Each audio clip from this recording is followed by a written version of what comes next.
皆様、お待たせいたしました。お待たせしすぎたかもしれません。平成最後のエロ今年のジャスティンでございます。今日は広島平和公園に来ます。ナイスですね。Okay, so what's everybody? This is Justin here, and here I am at the Hiroshima Peace Park. Oh shit, it's about to turn red. I'm gonna make a run for it. No, to run this shit. Oh fuck. Okay, so I'm just pretty much here to get some tickets for my clients. There's gonna be like, 60 of us, so I just want to get the tickets beforehand, and when they get here, the tickets ready. So yeah, I'm just gonna I'm only here for work today, not pleasure. So just gonna give you a quick rundown, as quick as I can, of this place. And unfortunately, I can't go inside the museum today because after I give out the tickets, my boss and I have to go to Miyajima, which I can give a quality walk and talk for. And the guy on my right with the black shirt, he was wearing an Akira shirt. Nice desu ne. Okay, so this is the rest area. So you should never, if it's too hot or too cold, depending on when you come, this is where you can rest. And this statue over here is that of Sasaki Sadako. There she has her paper cranes. She was infected with leukemia after the atomic bombing, and then to pray the sickness away, she made paper cranes, or tried to make 1,000 of them. You can find the very crane she made and her medical charts inside the museum. And this right here is the Genbaku Dome, and here is where used to be the Hiroshima Prefecture Agricultural office. And I know a few years ago somebody found old pictures of it before the war.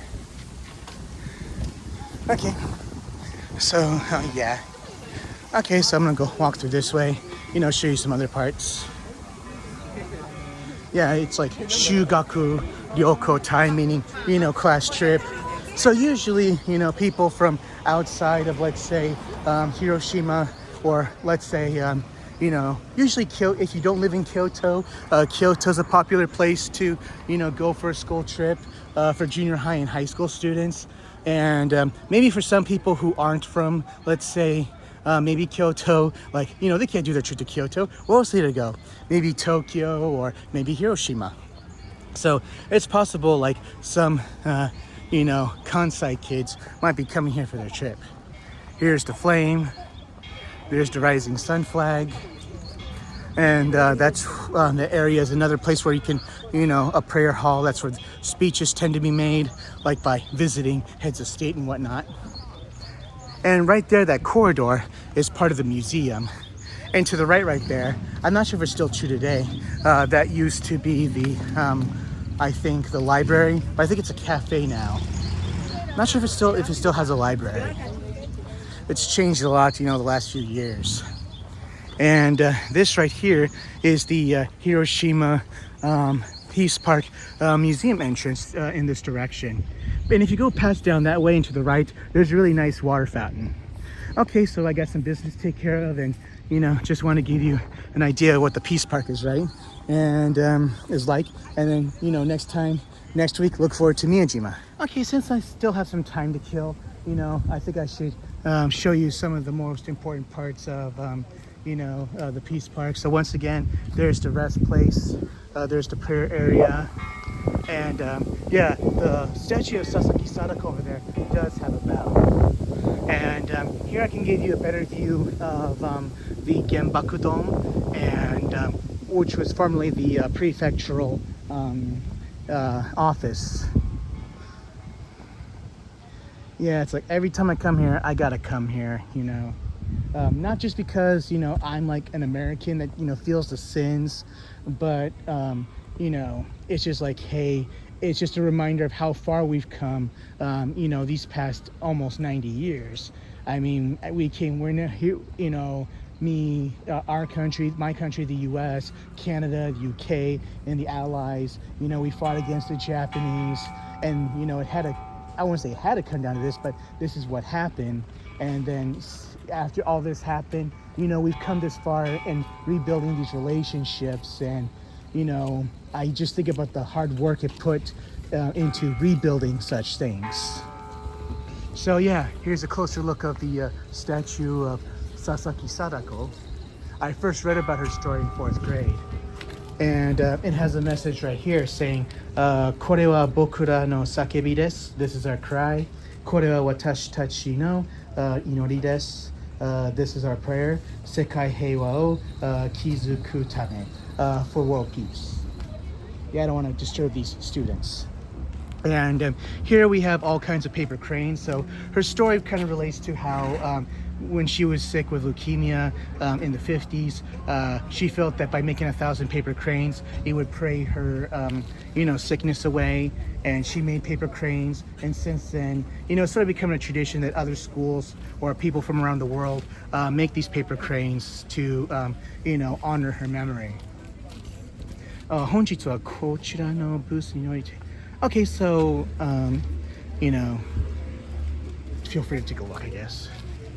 Yeah, so here are all the paper cranes. Like, you're free to give some. This is just wonderful. Okay, so yeah, I think my group should be here in almost 10 minutes, but, just kind of wanted to give you an update on, show you how things are around here. I really would love to show you the Peace Park Museum, but yeah, unfortunately, I just don't have time for that. The last time I came here was in December. I was able to go inside. They really reconstructed it. I think design-wise, I really don't like the present design of the museum. I like how the museum kind of gave you a feel of what the old all agricultural the prefecture agricultural office used to look like. And now it's just like all black walls and and of course, what's it called? Kind of gives us most of the same information, but I just really don't like, it's kind of like more cramped and less lighting inside now. And yeah, I remember when I used to come here, when I lived here, like, it wasn't that crowded. But like the last 2 times that I've been here, it's been pretty crowded. I mean, tourism has gone up in Japan. And I remember there were times I used to come here and there were like 5 people. And I remember when I used to come here, like the admission fee was like 10 yen, but these days it's 200 yen. Fucking inflation, fucking Biden. Yeah, just kidding on the Biden part, but, just for fun. But anyway, this is just a wonderful place to visit in Japan. One of my favorite places to come to. It's just a symbol of, how hard we worked, the Japanese worked to, recover from all this and, and not just for forgiveness, but to rebuild, Japan's relationship with the U.S. and other allied countries.